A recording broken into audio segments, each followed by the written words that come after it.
تبلیغی جماعت سے اللہ نے بہت کام لیا، اس سے انکار نہیں ہے۔ حضرت مولانا الیاس رحمۃ اللہ علیہ اس جماعت کے بانی ہیں، اور پہلی بات بہت ساری بدعات تبلیغی جماعت میں رائج ہو چکی ہیں۔ اگر تبلیغی جماعت نے اپنی ان بدعتوں کی اصلاح نہیں کری، میں آج اس منبر سے کہہ رہا ہوں، اور میں کیا میرے جیسے ہزاروں علماء کہہ رہے ہیں، دارالعلوم دیوبند کے شیخ الحدیث حضرت مفتی سعید رحمۃ اللہ علیہ جن کا ابھی انتقال ہوا ہے، وہ یہ کہا کرتے تھے کہ اگر تبلیغی جماعت کے لوگوں کی اصلاح نہ کی گئی اور علماء نے ان کو نہیں، ان کے منکر پر نکیر کری، تو ایک وقت ایسا آئے گا کہ تبلیغی جماعت دیوبندیوں کا ایک گمراہ فرقہ بن جائے گی۔ یہ بات بڑے بڑے علماء اس بات کو کہہ رہے ہیں، اور بلکہ میں اپنی کھلی آنکھوں سے دیکھ رہا ہوں فرقے کی شکل اختیار کر لی ہے، اعلان ہونا باقی ہے۔ کیوں؟ کیونکہ اگر کوئی امام اصلاح کی بات کرتا ہے تو تبلیغی جماعت والے اس کی بات نہیں مانتے ہیں، وہ ان اماموں کی بات مانتے ہیں جو گونگے شیطان بن کر بیٹھ جائیں، کچھ بھی کہتے رہیں، کچھ بھی جھوٹی حدیث بیان کرتے رہیں، خاموشی کے ساتھ سن لیں، تو اس کو یہ کہیں بھائی ماشاءاللہ بہت تقوی والے آدمی ہیں، بہت متقی آدمی ہیں، بہت اچھے امام صاحب ہیں۔ اور اگر کوئی ان کے منکر پر نکیر کر دے بھائی یہ بات غلط ہے، اس کو ایسا نہیں ایسا کر لو، یہ اس کو دشمن سمجھتے ہیں۔ یہ ان کی اپنی تھیوری ہے۔ دیکھیے میں آپ کو ایک مثال سے سمجھاتا ہوں، بہت ہی اس کو کھلے دل سے آپ سنیے گا۔ میرا مقصد ہے تبلیغی جماعت سے اللہ نے کام لیا ہے تو اللہ کام لیتا رہے، لیکن کام جبھی اللہ لے گا جب تک اصلاح نہیں ہوگی۔ اگر اصلاح نہیں ہوگی، آج سعودی گورنمنٹ نے پابندی لگائی ہے، کل کو پوری دنیا میں اس جماعت پر پابندی لگ جائے گی، یہ بات لکھ لینا میری۔ کیا اصلاح ہے؟ دیکھیے تبلیغی جماعت والے کہتے ہیں بھائی نبیوں والا کام، نبیوں والا کام کار نبوت، سب سے بڑا جھوٹ یہ ہے کہ نبیوں والا کام نہیں ہے۔ یہ جو کام ہے تبلیغ کا، یہ نبیوں والا کام نہیں ہے۔ ٹھیک ہے دین کا کام ہے، اس سے انکار نہیں ہے، اچھا کام ہے، اس سے بھی انکار نہیں ہے، نبیوں والا کام نہیں ہے۔ نبیوں والا کام وہ تھا جو نبی علیہ الصلوۃ والسلام کرتے تھے، غیروں کو ایمان کی دعوت دیتے تھے۔ کیا کرتے تھے؟ غیروں کو ایمان کی دعوت ہے، وہی تو نبی والا کام ہوگا۔ آپ تو مسلمانوں کو ایمان کی، بھائی مسلمان کو ایمان کی دعوت کس بات کی؟ آپ تو مسلمان کو نماز کی دعوت دے رہے ہیں نا، ایمان کی دعوت نہیں دے رہے۔ اور کہتے ہیں تمام نبیوں نے یہ کام کیا، یہ بھی جھوٹ ہے۔ تمام نبیوں نے یہ کام نہیں کیا۔ تمام نبیوں نے کیا دعوت دی؟ لا الہ الا اللہ، کہ اللہ کو ایک مان لو۔ یعنی وہ لوگ کافر ہوا کرتے تھے، اللہ کے نبی نے ابو جہل سے کیا کہا؟ کلمہ پڑھ لو۔ اپنے چچا ابو طالب سے کیا کہا؟ کلمہ پڑھ لو، اللہ کو ایک مان لو، کیونکہ وہ لوگ اللہ کو ایک ماننے والے نہیں تھے۔ تو یہ جو کام ہے مسلمانوں کے درمیان اصلاح کا کام ہے۔ جو مسلمان بھٹک گئے ہیں، نماز نہیں پڑھتے ہیں، دین پر نہیں چلتے ہیں، مسجد سے نہیں جڑتے، ان کو کیا ہے مسجد سے جوڑنے کا کام ہے، نبیوں والا کام نہیں ہے۔ لیکن تبلیغی جماعت والے اس بات پر اصرار کرتے ہیں کہ نبیوں والا کام ہے۔ اگر میں یہ کہوں کہ بھائی نبیوں والا کام نہیں ہے، لو جی مخالفت کی بندوق میرے طرف ہو جائے گی۔ کیسے کہہ دیا انہوں نے یہ نبی والا کام نہیں ہے؟ بھائی میں کہتا ہوں آپ میرے سامنے علماء بٹھا دو، جو علماء آپ کے حمایتی ہیں وہ ثابت کر دیں نبی والا کام ہے، میں بتا دوں گا یہ نبی والا کام نہیں ہے۔ خیر، تو پہلی بات غلط یہ ہے کہ نبی والا کام نہیں ہے، یہ دین کا کام ہے، اس سے انکار نہیں ہے۔ یہ دین کا کام ہے، خیر کا کام ہے، اچھا کام ہے۔ کیوں؟ اگر یہ نبی والا کام ہوتا تو یہ تو 1926 میں شروع ہوا ہے، اس سے پہلے کیوں نہیں کیا؟ تو پوری امت گنہگار ہے۔ 1300 سال تک پوری امت نے نبی والا کام کیا ہی نہیں۔ امام بخاری، امام مسلم، امام ابو حنیفہ اور بڑے بڑے علماء اس دنیا میں آئے، کسی نے کام کیے نہیں۔ 14ویں صدی میں کام شروع ہوا تو اس کا مطلب ساری امت گنہگار ہوگی اگر آپ اسے نبیوں والا کام کہو گے۔ یہ نبیوں والا کام نہیں ہے، یہ مسلمانوں کے درمیان اصلاح کا ایک طریقہ ایجاد کیا تھا حضرت مولانا الیاس رحمۃ اللہ علیہ نے، کہ اس طریقے سے لوگوں کو 3 دن کے لیے 10 دن کے لیے جماعت میں لے جاؤ، ان کو دین کی موٹی موٹی باتیں بتا دو۔ ٹھیک ہے لے جا سکتے ہیں آپ، لیکن اس میں غلو اختیار کریں گے آپ، غلو گمراہی کا دروازہ کھولتا ہے۔ آپ کسی چیز کی حیثیت کو بڑھائیں گے، آپ چچا کو باپ، باپ کو چچا بنائیں گے تو کیا ہے؟ یہ غلو ہوگا۔ جس کا درجہ جو ہے اس کو وہیں رکھنا ہے۔ نبی کو نبی کا درجہ دینا ہے، خدا کو خدا کا درجہ دینا ہے۔ بعض لوگ کیا کرتے ہیں نبی کی محبت میں اتنا آگے بڑھتے ہیں کہ نبی کو خدا کا درجہ دے دیتے ہیں، وہ گمراہ ہو جاتے ہیں۔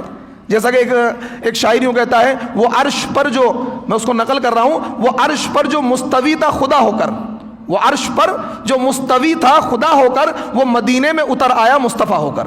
نبی کی محبت میں غلو کر رہا ہے کہ نہیں، وہ جو عرش پر اللہ ہے وہی نبی میں کیا ہے، وہی مدینے میں مصطفیٰ ہو کر اتر آیا۔ تو یہ نبی کی محبت میں غلو ہے۔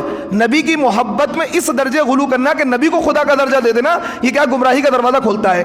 حضرت عیسیٰ علیہ السلام کے جو ماننے والے تھے وہ حضرت عیسیٰ کی محبت میں اتنے آگے بڑھے، انہوں نے یہ کہا کہ عیسیٰ اللہ کے بیٹے ہیں، گمراہ ہو گئے۔ تو محبت میں غلو نہیں کرنا ہے، بڑھاوا نہیں دینا ہے، جو چیز جس درجے کی ہے اس کو وہیں رکھنا ہے۔ آپ اس کو نبیوں والا کام کہیں گے یہ غلو ہے، آپ یہ کہیں کہ خیر کا کام ہے، دین کا کام ہے، اچھا کام ہے، لوگوں کو بھلائی کی طرف بلانے والا کام ہے، اچھی بات ہے، ہمیں کوئی اختلاف نہیں، آپ کریے، خوب کام کریے، ہم آپ کے موافق ہیں۔ لیکن اگر آپ یہ کہیں گے نبیوں والا کام ہے تو سب سے پہلا مخالف میں آپ کا ہوں۔ ایک بات۔ دوسری بات، شریعت کا ایک اصول سمجھیے آپ، اصل میں لوگ کیا کرتے ہیں, شریعت کے مزاج کو نہیں سمجھتے.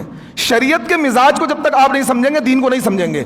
شریعت کا ایک مزاج میں نے بھی بتایا نا, جو چیز جس درجے کی ہے, اگر کوئی چیز جائز ہے, کوئی چیز جائز ہے, آپ اس کو جائز کو واجب بنائیں گے, بدعت. کوئی چیز مستحب ہے, مستحب کو سنت بنائیں گے, غلط. سنت کو واجب بنائیں گے, غلط. واجب کو فرض بنائیں گے, غلط.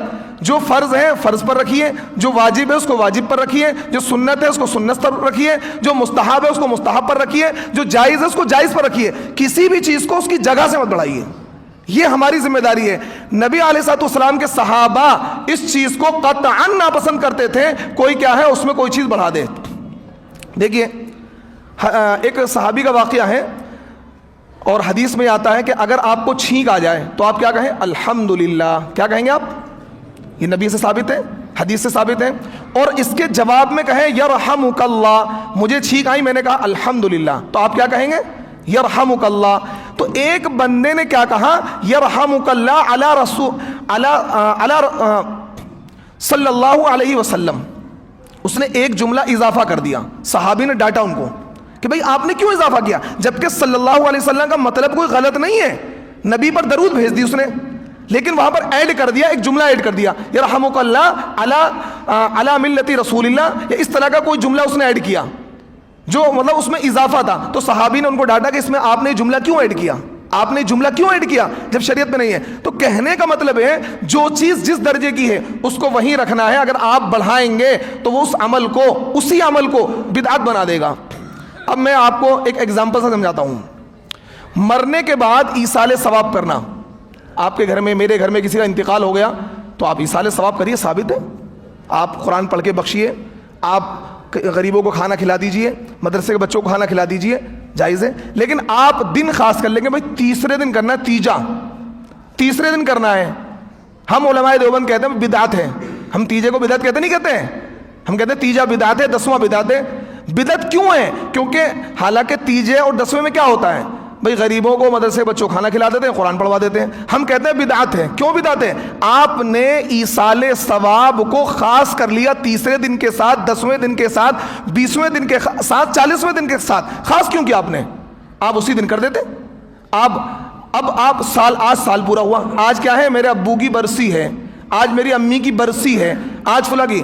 آپ نے کیا ہے, تیسرے دن یاد کیا, 10ویں دن یاد کیا, اور اب 10ویں کا اپڈیٹ ورژن جو آیا ہے وہ 20واں ہے, 20ویں دن یاد کیا, پھر 40ویں دن یاد کیا, پھر آپ نے کیا ہے, سال میں یاد کیا, برسی بنا لی. تو ہم کہتے ہیں بدعت ہے. اگر آپ ویسے ہی روزانہ جب دل کرے آپ ایصال ثواب کروائیے, قرآن پڑھ لیجئے, پڑھوا دیجئے, سب جائز ہے. لیکن آپ دنوں کو خاص کریں گے, کیونکہ شریعت نے کوئی دن خاص نہیں کیا ہے, آپ دن کو خاص کریں گے تو یہ بدعت بن جائے گا. رول سمجھ میں آ رہا ہے؟ التزام مالا یلزم, فقہ کے اصول عربی کا جملہ بول رہا ہوں. جو چیز لازم نہ ہو اس کو لازم سمجھ لینا. تیسرے دن ثواب پہنچانا لازم نہیں تھا, 10ویں دن ثواب پہنچانا لازم نہیں تھا, 40ویں دن ثواب پہنچانا لازم نہیں تھا, آپ نے اس کو لازم سمجھ لیا. تیسرے دن, 10ویں دن, 20ویں دن, اور کیا ہے, باقاعدہ پہلے سے انویٹیشن بھیجا جاتا ہے, بھائی ابو کا 40واں ہے, ابو کا 40واں ہے, امی کا 40واں, فون ہوتا ہے رشتہ داروں کو 40ویں دن یا 39ویں دن یا 41ویں دن لوگ بلا کے انوائٹ کیا جاتا ہے. بھائی یہ کیا ہے, یہ بدعت ہے. آپ تو اب دیکھیے, میں کم ٹو دا پوائنٹ, اب پوائنٹ پر آ رہا ہوں. تبلیغی جماعت کے بہت سے عمل ہیں جو بدعت نہیں تھے لیکن بدعت بن گئے ہیں. بدعت تو نہیں تھے لیکن بدعت بن گئے ہیں لازم کرنے کی وجہ سے. 3 دن لگانا جائز ہے, کوئی لگانا چاہے لگائے, کوئی نہ لگائے, مرضی ہے اس کی. لیکن اگر کوئی پوری زندگی بھی نہیں لگائے گا تو اللہ کے وہاں کوئی پکڑ نہیں ہوگی, اللہ کے وہاں کوئی پکڑ نہیں ہوگی. پوری زندگی کبھی جماعت میں نہیں گیا, کوئی پکڑ نہیں ہوگی. اب یہ کیا کہتے ہیں, بھائی نہیں 3 دن تو لگانے ہی پڑیں گے. 3 دن جب تک وقت نہیں لگے گا تو دین سمجھ میں نہیں آئے گا. بھائی میرا تو وقت نہیں لگا, شاید اسی وجہ سے مجھے دین سمجھ میں نہیں آیا, اسی وجہ سے مجھے دین سمجھ میں نہیں آیا. تو 3 دن کو لازم کر لیا ہے. گھر میں کچھ بھی ہو جائے, فاقہ ہو, 3 دن لگانے, ترتیب آ گئی بھائی مہینے کی. سال میں چلا لگانا ہی لگانا ہے, چاہے کچھ بھی ہو جائے, بیوی بیمار ہے, بیوی حمل سے ہے, پریگننسی میں ہے, کچھ بھی ہو. یہ میں ہوائی باتیں نہیں کر رہا ہوں, یہ پریکٹیکلی باتیں کر رہا ہوں جو موجود ہیں. بھلے اس کا انکار کریں, 3 دن کا لزوم ہے کہ نہیں جی 3 دن لگانے ہیں, تو یہ کیا, یہی بدعت ہے. آپ نے اپنے اس عمل کو اپنے کردار کی وجہ سے بدعت بنا دیا ہے. آپ کی اس شدت نے تبلیغی جماعت کو نقصان پہنچایا ہے. اب ایک اس کا اپڈیٹ ورژن آیا کہ امام وہ رکھو جس کا وقت لگا ہوا ہو. یہ کہا ہے باقاعدہ اوپر سے بڑوں سے, جو دہی بڑے ہیں نا وہ, ان سے باتیں چلتی ہیں, بڑے جو ہیں, کہ بھئی جس کا وقت نہ لگا ہو اس سے مسئلہ نہ پوچھو, جس کا سال نہ لگا ہوا وہ حیات الصحابہ کی تعلیم نہیں کرے گا، اور جس کا وقت نہ لگا اس سے مسئلہ مت معلوم کرو، اور جس کا وقت نہ لگا اس کو امام نہ رکھو۔ یہ باقاعدہ کیا ہے، جہاں جہاں تبلیغی جماعت کا جن مسئلوں میں ہولڈ ہوتا ہے وہ یہی کام کرتے ہیں۔ میرے ساتھ خود ہوا مصطفیٰ، جب میں نے رحمانیہ مسجد چوہان ماگر میں امامت چھوڑی، مصطفیٰ آباد کی فاطمہ مسجد ہے، 27ویں رمضان کو میں نے وہاں تراویح پڑھائی، اور تراویح پڑھانے کے بعد میں کمیٹی سے میری بات چیت ہوئی کہ اللہ ٹھیک ہے جی آپ کا سلیکشن ہو گیا۔ پھر ایک صاحب نے مجھ سے کہا جی آپ کا وقت لگا ہوا ہے نہیں لگا ہوا ہے؟ میں نے کہا بھائی میں نے 15 سال مدرسے میں لگائے ہیں۔ کہ نہیں وہ آپ نے جماعت میں وقت لگایا؟ میں نے کہا نہیں۔ پھر انہوں نے مجھے منع کر دیا اس بنیاد پر کہ میرا وقت نہیں لگا ہوا ہے۔ یہ شدت ہے، یہ لازم ہے، یہی تو بدعت ہے، یہی تو بدعت ہے۔ کسی چیز کو لازم سمجھ لینا کہ اسی امام کو امامت پر رکھیں گے جس کا وقت لگا ہوا ہے، تو یہی تو بدعت ہے۔ اب آ جائیے مشورے پر۔ مشورہ